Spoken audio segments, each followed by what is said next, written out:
Les tentatives iraniennes sont constantes, journalières, tous les jours, tous les jours. Là, récemment, on a entendu leur volonté d'envoyer des munitions et des armements par des avions civils chargés avec des voyageurs civils.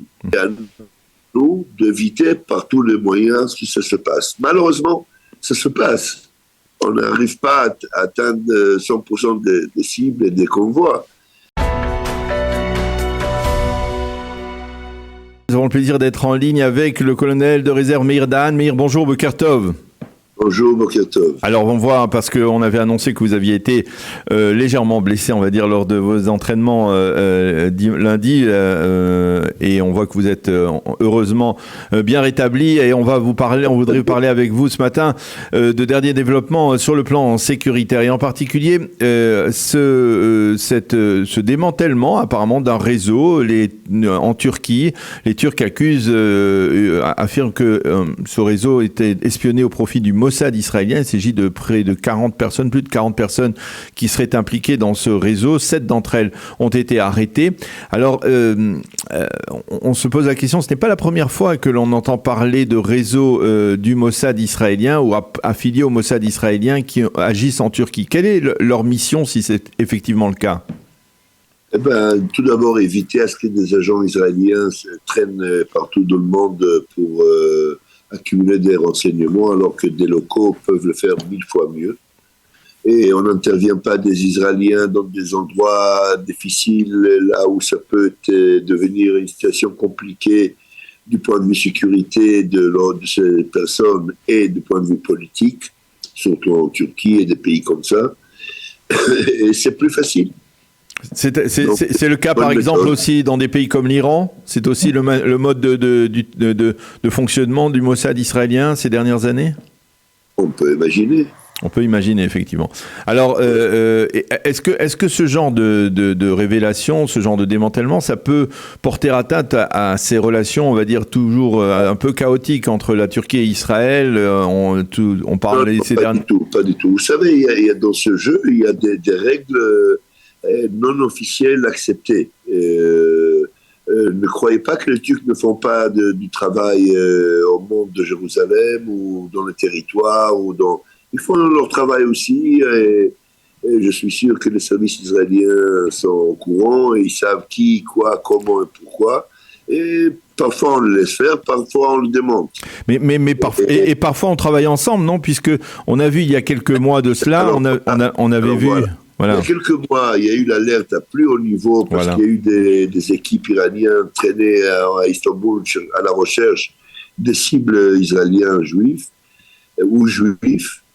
Et les services israéliens ont fourni aux services turcs non seulement le renseignement précis, aussi des photos sur des balcons, les noms de gens, les nombres de personnes, et où ils sont situés à Istanbul, et les arrestations ont été faites ensemble, en commun entre les agents israéliens et turcs, et des agents israéliens entraînés dans le rue d'Istanbul armés, avec des flingues sur eux.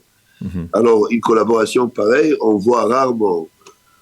Je crois que depuis les années 90, on n'a pas vu ça ni en Europe, ni ailleurs dans le monde. Alors, ce niveau. Alors là, on parle... Oui, allez-y. À côté de ça, il passe un certain temps, quelques jours, quelques semaines, quelques mois, on avale un peu la salive et on réfléchit un peu comment ces Israéliens ont pu avoir des renseignements à ce niveau et assez détaillés comme ça. Et puis on cherche à savoir un peu plus. Quand il y a des opérations qui se font sur crise, sur pression, alors il y a pas mal des éléments qui se dévoilent, malheureusement. On grille pas mal des éléments pour pouvoir atteindre les buts. Et puis, en plus, la Turquie, vous savez, je vous rappelle la tentative de coup d'État douteux qu'il y a eu quelques années en Turquie. Il y a eu quelques milliers de journalistes, des juges, des gens qui n'ont rien à voir avec ces histoires, qui ont été démissionnés, qui ont été arrêtés, jusqu'à aujourd'hui d'ailleurs, des années d'arrestation sans jugement, sans rien. Les Turcs en profitent de chaque situation pour régler leur compte interne. Alors, est-ce que ça n'atteint pas de relation. Alors, est-ce qu'on peut dire, par exemple, on a publié une information hier sur le fait que eh bien, les leaders du Hamas, puisqu'on va parler du Hamas qui fête ses 35 ans d'existence, sur le fait que les leaders du Hamas politiques, Ismail Haniyeh en particulier, avaient déménagé du Qatar pendant la Coupe du Monde pour ne pas être la cible de faux touristes footballeurs qui pourraient être en fait des agents israéliens ou des agents étrangers. Est-ce que c'est possible que finalement ils se soient réfugiés, ces responsables du Hamas se trouvent actuellement en Turquie, ou qui continuent la Turquie de couvrir le Hamas et de le supporter, n'est-ce pas? Alors, oui et non, parce qu'il est possible qu'ils sont réfugiés là-bas pour un certain temps, un temps court d'ailleurs. Il est clair que pour l'instant, des cellules actives de Hamas ne sont pas actives du territoire turc. Ça fait partie des accords, ça fait partie des understandings, qu'on dit, mais est-ce qu'ils couvrent des politiques au niveau Hamas ou autre? Très possible. Très possible. Vous savez, les Turcs ont leurs soucis à eux, internes. Ils ont plein de problèmes internes, avec une opposition très active, avec des Kurdes, avec pas mal de choses qui se font chez eux. Ils ont leurs soucis. Donc, ils sont très éveillés. D'ailleurs, je dois le dire, qu'ils ont des services secrets très actifs et très efficaces. Parfois, ça dépend qui en demande, parfois aussi trop efficaces. Alors, je voudrais qu'on parle... Parmi les arrestations, il y a eu un règlement de compte turc interne, c'est sûr et certain, mais aussi les autres que peut-être actifs dans le sujet dont on parle. Je suis sûr que c'est des Kurdes ou des gens de ce genre qui ont assisté.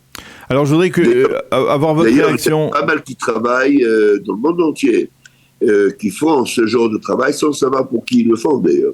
C'est pas obligatoire. Alors, je voudrais avoir votre réaction aussi, Meir, sur les déclarations du chef d'état-major Aviv Kochavi hier à l'université Reichmann, qui a affirmé et qui a révélé d'une certaine manière ce que Israël ne fait que très rarement, c'était bien Israël qui avait bombardé un convoi de camions qui apparemment transportaient des armes sophistiquées on va dire de l'Iran vers le Hezbollah, pas loin de la frontière entre l'Irak et la Syrie. Pourquoi Aviv Kochavi, à quelques jours de son départ de l'armée, fait-il une déclaration de ce type? Tout d'abord parce qu'il y a eu un énorme doute qui a fait ce coup, et donc du coup il a essayé de... Bon, je rigole bien sûr. Oui. Vous savez, on a parlé d'ailleurs le lendemain de ce coup qui s'est passé dans cette région. Les tentatives iraniennes sont constantes, journalières, tous les jours. Là, récemment, on a entendu leur volonté d'envoyer des munitions et des armements par des avions civils chargés avec des voyageurs civils. Avec la compagnie des gardiens de la Révolution. Oui. Alors, vous savez, ils essaient par tous les moyens, et à nous, d'éviter par tous les moyens que ça se passe. Malheureusement, ça se passe. On n'arrive pas à atteindre 100% des cibles et des convois. Mais on fait de notre mieux pour éviter. Et il faut dire, il y a un fait que depuis la deuxième guerre de Liban 2006 à aujourd'hui, ils ont passé de quelques milliers à 200 000 têtes de missiles. Missiles de précision ou pas, c'est une autre question. Mais ils ont une masse de charges là-bas que malheureusement montre que le prochain accrochage qui aura lieu un jour, malheureusement, ça semble être proche de plus en plus. Ça va être un jour malheureux pour les deux côtés, surtout pour les Libanais. Non, mais lorsque Aviv Kochavi le dit très clairement, est-ce que c'est une sorte d'avertissement aussi en direction de l'Iran? C'est-à-dire, on sait exactement ce que vous faites, on est capable de vous frapper là où on veut, quand on veut? Alors, les Iraniens et les Israéliens, ils savent très très bien ce qu'ils font l'un à l'autre. Très très très très bien, et très clair. Daniel, je vous l'ai dit il y a plus de 2 ans, il n'y a plus de gants dans ce jeu. Le jeu, il est sur la table. C'est fini. Aujourd'hui, il y a des actions en plein milieu du Téhéran, et des cibles iraniennes de partout. Et eux, de leur côté, ils essaient aussi de partout, des coups un peu débiles, mais ils essayent. Okay, donc le jeu entre les Israéliens et les Iraniens est très très très clair, on sait tout. Et ils savent qu'on sait tout.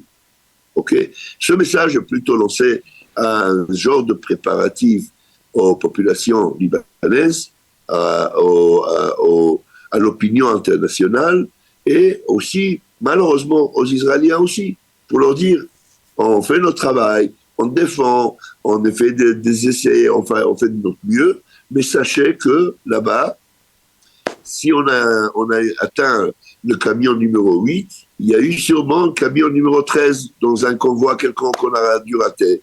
Alors, vous savez, c'est un message lancé plutôt sur le plan psychologique, préparatif psychologique de toute la région et l'opinion internationale.